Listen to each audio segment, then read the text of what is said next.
Hey guys, this video is going to be showing you how to make this beautiful fringed flannel scarf. Lots of flannel scarves have fringe just on the two short ends, but today we're going to make a scarf that has fringe all the way down the entire length of the scarf. Here's how. You'll need a couple of pieces of flannel. I use 2 coordinating patterns, a rotary cutter, a straight edge, a measuring tape, some straight pins, and thread, and a seam ripper.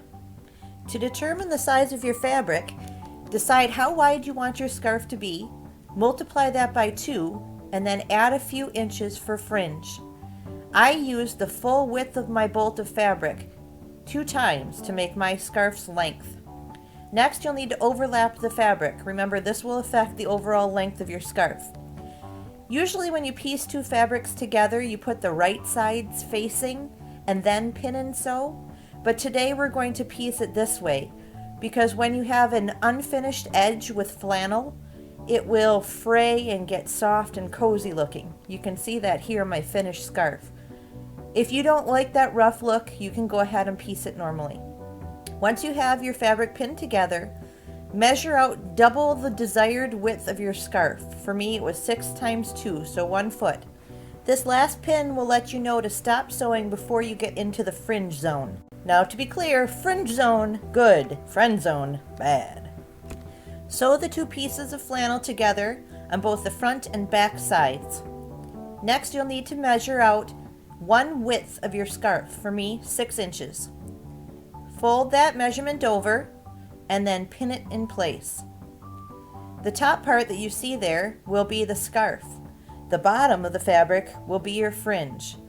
I measured out 3 inches of fringe, which ended up being a huge mistake, but you'll find out more about that later. Continue measuring and pinning down the entire length of your scarf.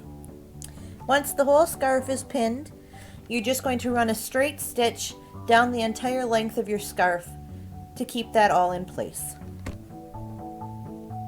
Look at me go! Now it's time to make the fringe. You'll take your sharp seam ripper to the unfinished edge of your fringe section of your scarf. Scrape away at the horizontal threads in your fabric, separating them from the vertical threads. As you work, a few threads will come loose and you can pull those off to the side. Basically, this is what you will be doing for the next few hours of your life. Just keep scraping and separating and pulling.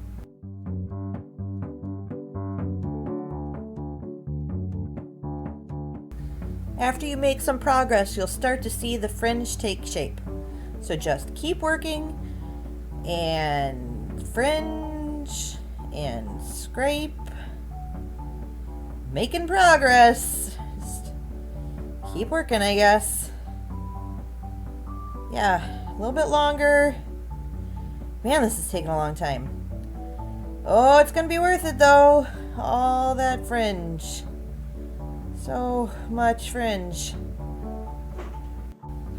Obviously, 3 inches of fringe was just a ridiculous idea.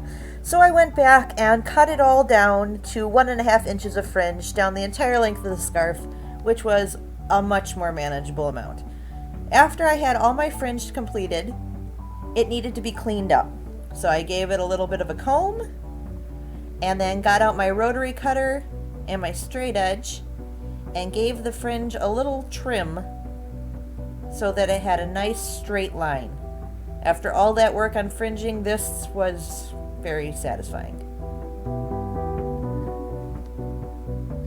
I now had a beautiful line of fringe all the way down the full length of my scarf.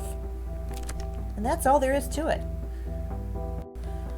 So what do you think? Will you be trying a fringe scarf of your own? Click that thumbs up button if you liked what you saw here today, and consider subscribing to my YouTube channel for more crazy good creativity. Thanks for watching.